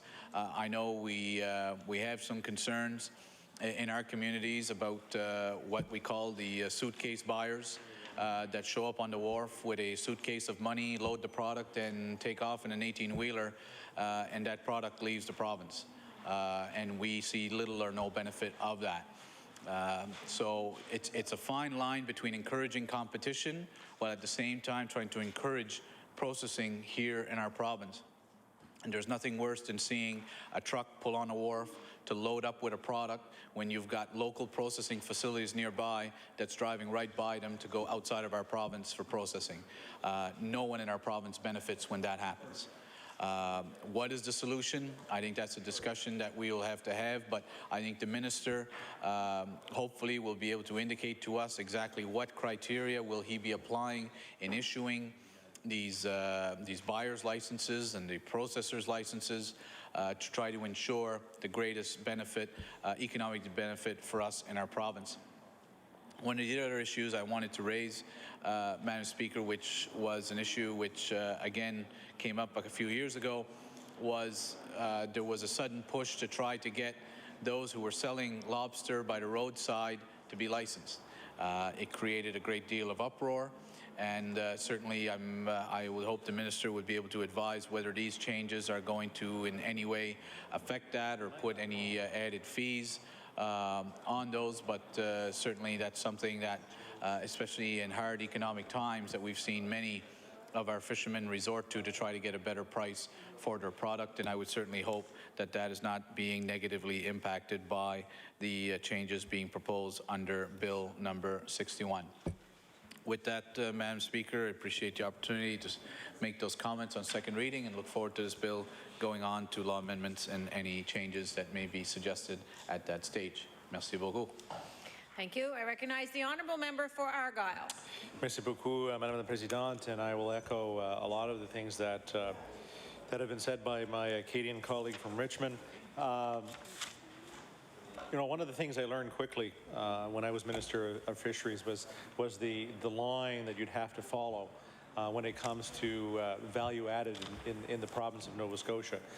When you had such a large amount of fish coming in, there's a balance of what can be shipped outside and, of course, what should be processed within. And depending on who has licenses and who can purchase it, of course, blurs that line just a little bit. Madam Speaker, I want to thank, you know, a number of fishing organizations and fish plants in my constituency who, you know, have, you know, done everything that they possibly can to ensure employment in the area.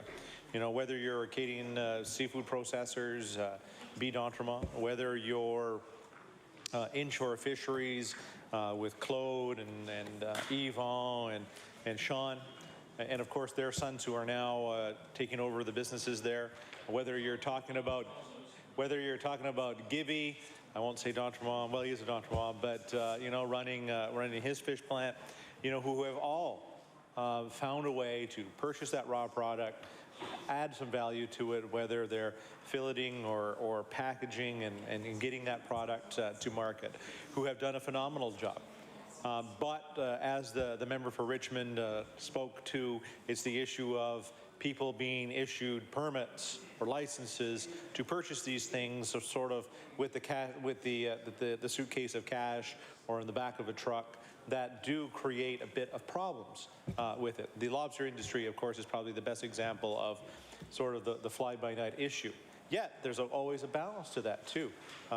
Walter Surratt Fisheries, or WS Fisheries in my constituency, who's probably one of the larger lobster buyers in West Pubnico, really has very little tankage, because they flip a lot of their product.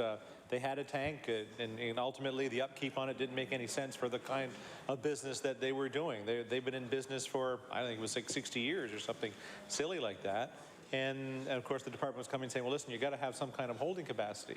But their business model was built upon buying that product, shipping it off to, I believe, to company, another company, I think it was Clearwater, and doing their business that way. And everybody had been very happy with it. So again, it's you know, trying to find that razor balance on you know, how we're going to put those permits out and how we're going to make sure that we get the best bang for our buck. Because you know, the more people that we have working in our coastal communities, the better it's going to be. Again, this is one of those pieces of legislation that, of course, we can support, and one that we look forward to going to the next stage of our process to listen to see if there's any concerns, and hopefully the minister and the government, of course, will listen to those concerns and make adjustments if necessary during law amendment. So I thank you very much for the opportunity to speak to this one.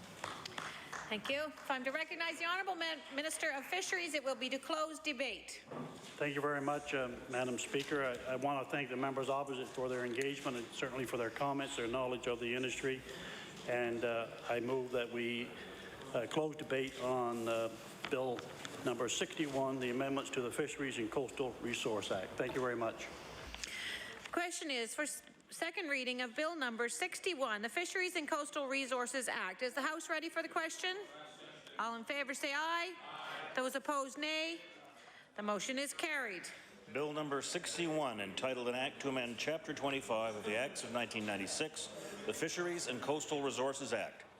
Order that Bill number 61 be referred to the Committee on Law Amendments. I recognize the Deputy Government House Leader. Thank you, Madam Speaker. Madam Speaker, please call Bill number 65, the Consumer Protection Act. I call Bill number 65, the Consumer Protection Act. I recognize the Honourable Minister of Service, Nova Scotia and Municipal Relations to move second reading. Thank you, Mr. Speaker. I move that Bill 65 be now read a second time. Madam Speaker, thank you to my honourable colleague. Concerns have come up that some consumers who enter into cell phone contracts may not have sufficient protection and feel that they may be the victims of unfair and unclear contracts with excessive cancellation fees and other business practices generally not favorable to them.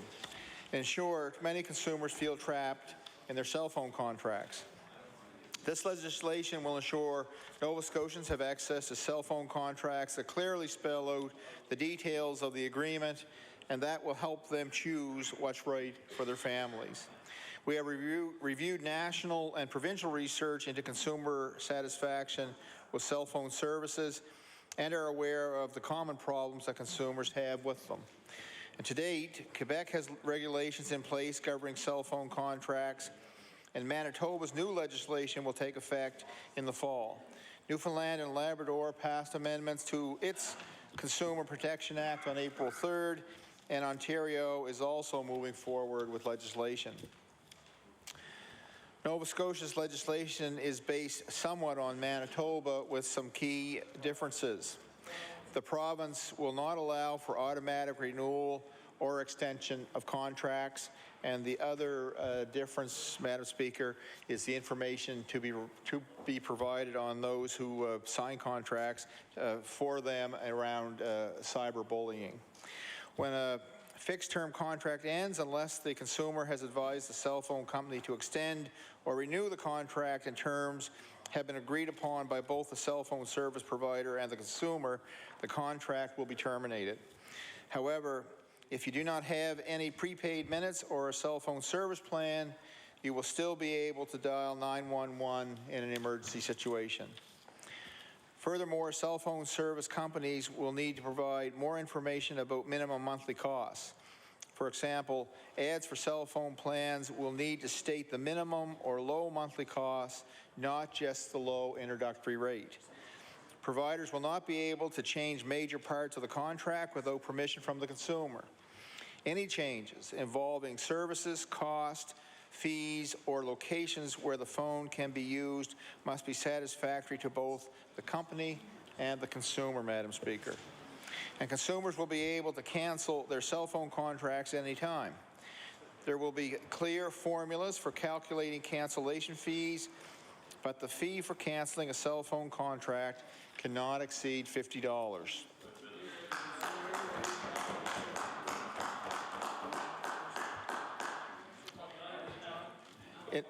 In addition, Madam Speaker, Recommendation 77 in recent report, I guess I've stated around the task force on cyberbullying, responsible and respectful relationships. There's no app for that. calls for cell phone service companies to provide consumer protection materials to accompany the contract. These materials will be developed in full consultation and partnership with industry, the Department of Education, and the task force. The cell phone service provider industry is aware of these changes, and we're working with them. So by amending the Consumer Protection Act to regulate cell phone contracts and to protect consumers who enter into them, the province will be able to respond to public concerns around long-term cell phone contracts, silent extensions, high cancellation and other fees, and concerns related to the use of cell phones and cyberbullying. And so with those comments, Madam Speaker, I look forward to what my colleagues might have to add to this debate. Thank you very much. Thank you. I recognize the honourable member for Bedford Birch Cove. Thank you, Madam Speaker. As the minister knows, because we chatted about this on the day that he brought the bill in, we were actually looking at the same piece of legislation, working away on that. So I congratulate the minister on moving quickly. And we did have one concern, and that was around the issue of some people have cell phone contracts that are quite inexpensive. They're about $20 a month, and they automatically renew. And so we would want to be sure that the language in 25L would not affect those particular ones. These are people who've had their cell phone contracts, I think, since the early 90s. It may be that 25M, in fact, makes this concern moot, but if we could have a plain language version of the bill explaining we just want to clarify that that is not the case, that those particular contracts will continue, because there are, I know of a number of people, or at least have the option to continue, because we want to make sure that that will happen. I think all of us at one time or another, whether it's our own personal cell phones or our children's cell phones, have switched a phone and then all of a sudden discovered you have different features on there, or the texting that was included with your previous cell phone package is suddenly not included with this one, even though you said that you wanted the same features. And so anything that makes it a little easier for us when we're switching packages or whatever, so that we don't get dinged, because I can tell you I have personal experience with, seeing this massive bill for texting when texting had been covered the month before. So, and it wasn't my own personal phone, it would be a child's phone. So I want to thank the minister for bringing this in, and we would appreciate some clarification around that one issue. Thank you. Recognize the honourable member for Inverness. Thank you, Madam Speaker. Madam Speaker, we would certainly support legislation that would improve competition, because through competition we know that we get better services, better value for consumers. That's certainly something that we believe in our party. There are some things that have been raised as a concern with the legislation. One, in that often in telecommunications, regulations are made at the federal level, and I'm aware that the CRTC has begun a process which would affect jurisdictions across the country, including Nova Scotia, a process that would lead to a set of federal regulations for wireless contracts. So I can appreciate what the minister is doing. I am interested to see what's going to happen with the CRTC process and how that might affect legislation we may try to pass here. That's something that's standing out to me right now.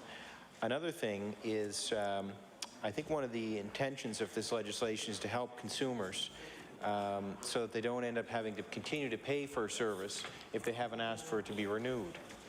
But as I understand, the legislation would make Nova Scotia possibly the only jurisdiction in the world where a consumer service would actually be cut off if they haven't responded to a renewal notice. So in a practical setting, somebody who may not have responded in time may end up waking up one morning without having use of their cell phone because of a law that was required the company providing them services to cut them off because they hadn't replied to the renewal notice. Now, Madam Speaker, I know that the service providers can give their clients ample warning, and certainly if this legislation includes this this reality. I have no doubt that they will do everything they can to warn their customers. But again, it's something that I think is well intended, but perhaps we'll hear more about it during law amendments if service providers come in to relay that concern. And finally, one item that is intriguing is that service providers will now, with the passage of this legislation, be mandated to pass along government messaging. And Madam Speaker, this is an area that it would require by law that the service provider pass on specific government-mandated messages. Order, please. Just want to remind the member that the second reading is meant for discussing or debating the general principles of the bill, not the specific details. Thank you. The honourable member for Inverness. Thank you, Madam Speaker. I'll thank you for correcting me, and I will speak to the more general elements of the bill. And I guess if it's generally speaking, if we're talking about government, if the goal is to pass along messages to the public by way of mandating a service provider to pass that message on, then that's something we might be concerned about. And I think Nova Scotians should be concerned about government trying to pass on messaging through that channel.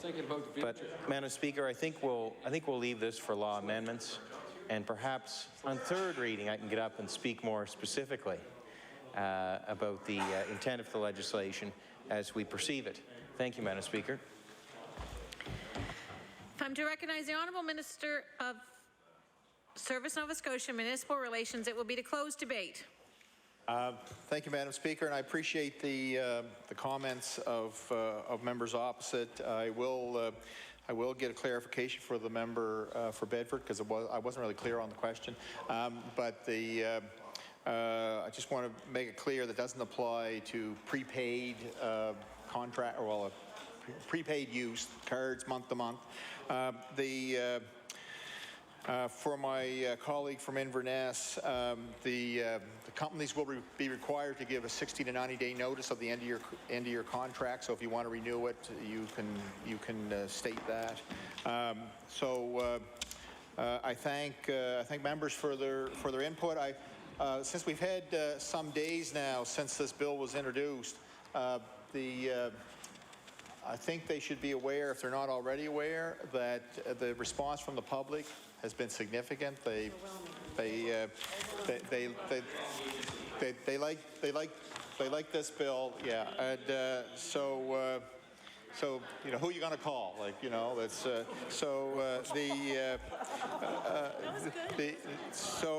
with those few comments, I look forward to this bill proceeding to law amendments, and move that debate on Bill 65, Consumer Protection Act, cease.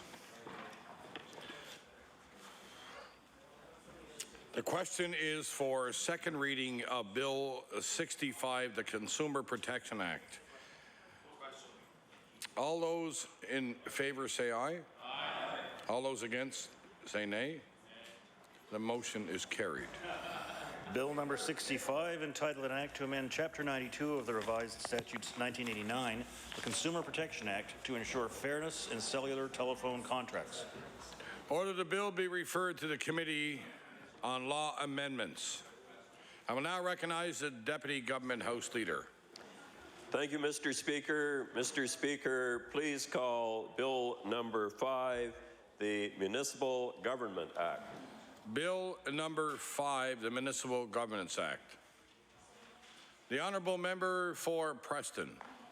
Mr. Speaker, I'd like to know how much time I have left on this bill.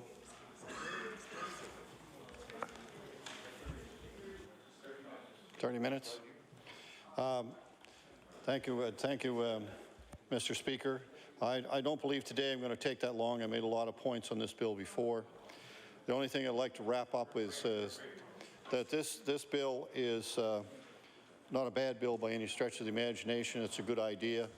It's a bill that will enable municipalities to provide financing for solar panels and some renewable energy things. The only issue that I have with it, and I think that indeed the municipalities would probably have with it too, is if there was a program through Efficiency Nova Scotia, they wouldn't have to do this.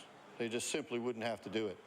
Now, Efficiency Nova Scotia is set up to provide financing and grants and everything else for renewable energy, for energy efficient projects, and indeed they can provide a lot broader range of services to the general population all over the province to do this.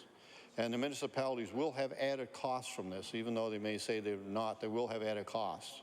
And eventually it could affect the cost, some of them, in a minor way, some of the costs in each individual municipality.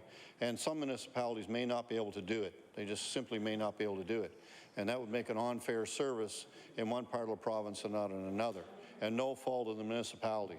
So I would really encourage the government to look at Efficiency Nova Scotia providing this service across the province on a universal basis, and indeed provide the programs to do that through that means. That doesn't mean we don't support this bill.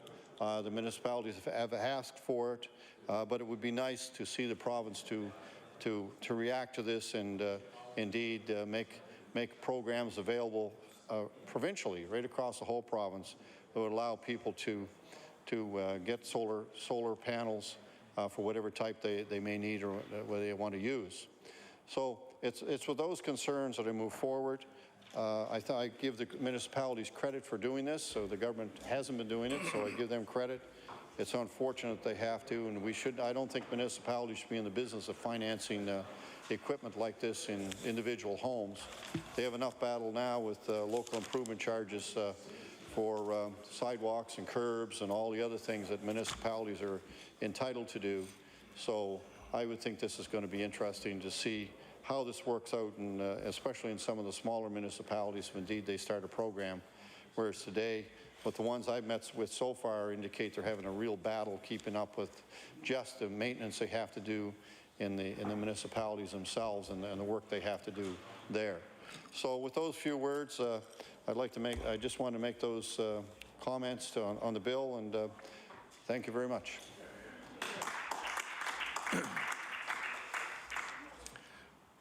If I am to recognize the Minister of Service Nova Scotia Municipal Relations, it'll be a closed debate on Bill number 5.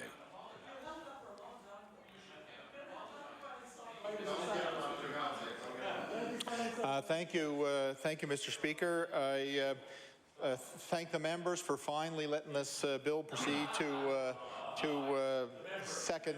law amendments. Yeah, well, I realize that, and we'll have the debate after that again. The couple of points I want to make, Mr. Speaker, just from comments that were made 3 weeks ago, is that Efficiency Nova Scotia actually has a program to do this.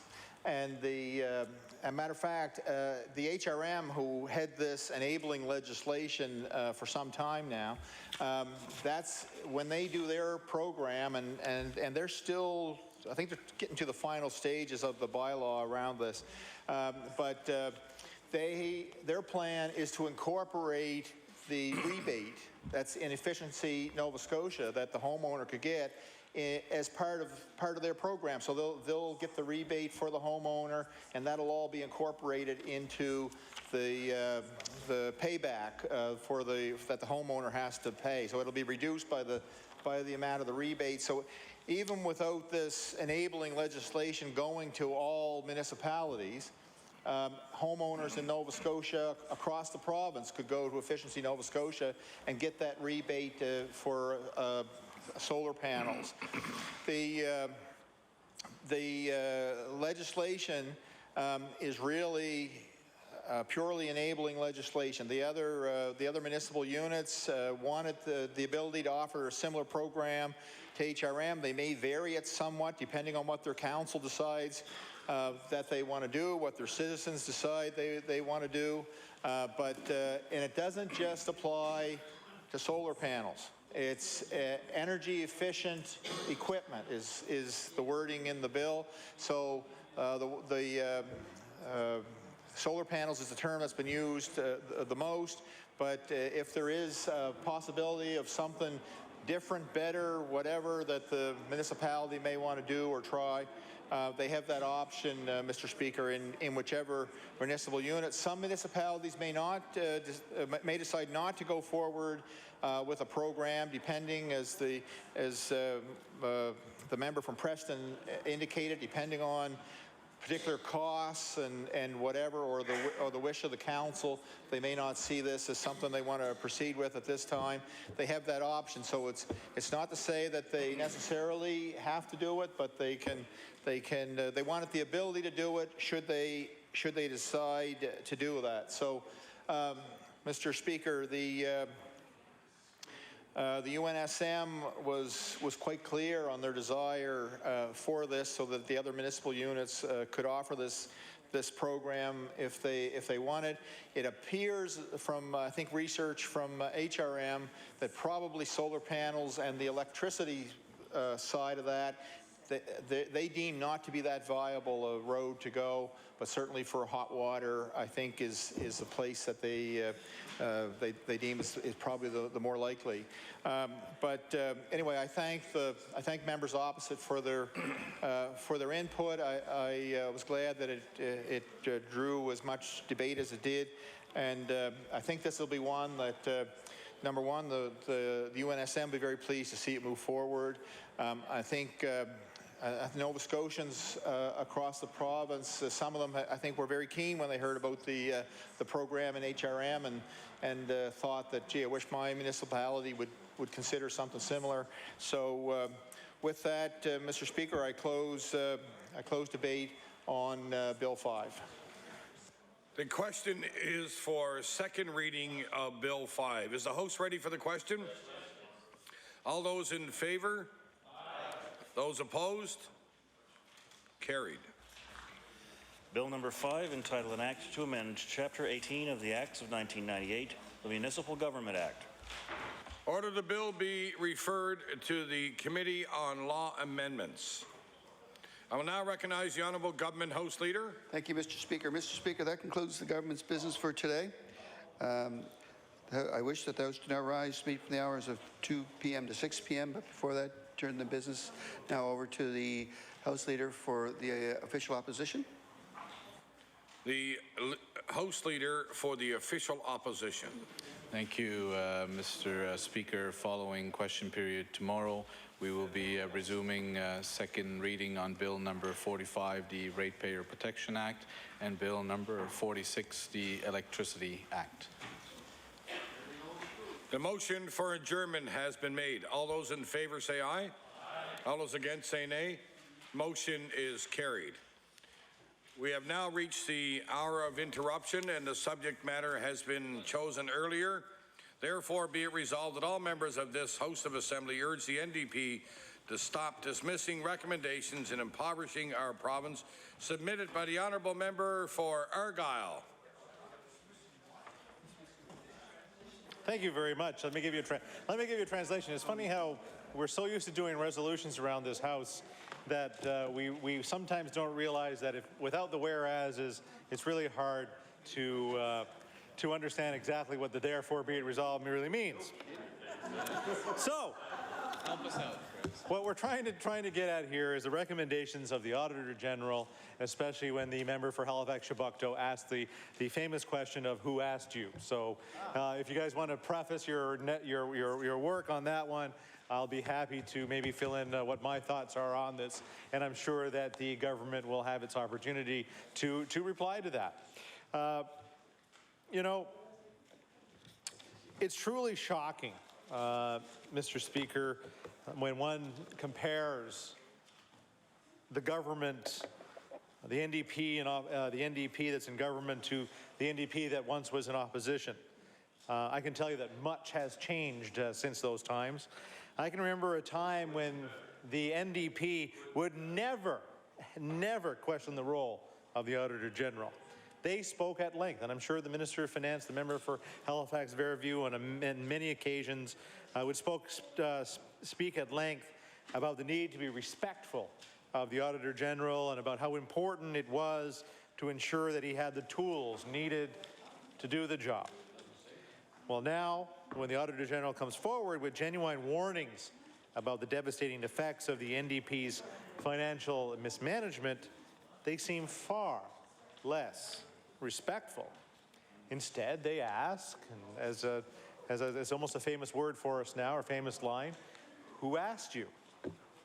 Just when we thought this government couldn't fall off the rails anymore, they turn around and they ask the Auditor General, who asked you? So it sort of brings us to the question of why was the government so sensitive that day here in PAC or in the Public Accounts Committee? Why? Why were they so sensitive? Why were they so defensive and so ready to attack the Auditor General for his warnings? You know why, Mr. Speaker? It's because they know the Auditor General was right. He was right in his recommendations and the issues he brought forward, that we were jeopardizing the future of our children with the amount of debt that this government continued to add on top of the debt that was already there. In condemning the NDP's deficits, the Auditor General has put the spotlight on the government's unethical overspending. The NDP may be ready to shoot the messenger, Mr. Speaker, but in this caucus, we're glad the Auditor General came forward the way that he did. And I can tell you on many occasions when I was in government and when an Auditor General report came down, I know on many occasions we just sort of said, thank you, sir, for your information. We'll work our best to get those recommendations put in place for you. But that's not what happened in this one. He raised some important points. He reminded us that we need to think about our children, about the next generation. And I don't have to go very far to think about children. And my two children are 13 and 9. Andre, who's 13, of course, Alec, who is 9. To think about what their future is going to look like if they have to continue to pay for this government's mistakes. So far, we feel this government has failed to put our children's future first. After promising to balance the budget in their first year in office, Mr. Speaker, the NDP produced a deficit budget after deficit budget and more debt. So who pays for the new debt? The NDP don't have to worry about it because they know Nova Scotians will toss them from government in short order. But our children will have to worry. Our young people obviously will end up paying for this debt. The NDP financial incompetence, coupled with their refusal to listen to recommendations and advice from qualified individuals, will have detrimental effects on our young people. And I can tell you, and I know the members opposite know full well that it didn't have to be this way. The government could have gotten off on the right foot by prioritizing and making tough choices necessary to budget during a difficult financial time. But instead, they chose to run large deficits and add to the debt. They were handed a financial surplus of $19.7 million when they attained office in 2009. And what's the first thing they did, Mr. Speaker? They raised taxes. They raised the HST to the point where they'll rake in over $1 billion in new taxes during their time in power. And as we've said many times in this House of Assembly, that's $4,000 for every family in Nova Scotia that they're paying extra in HST. And what do they have to show for the $1 billion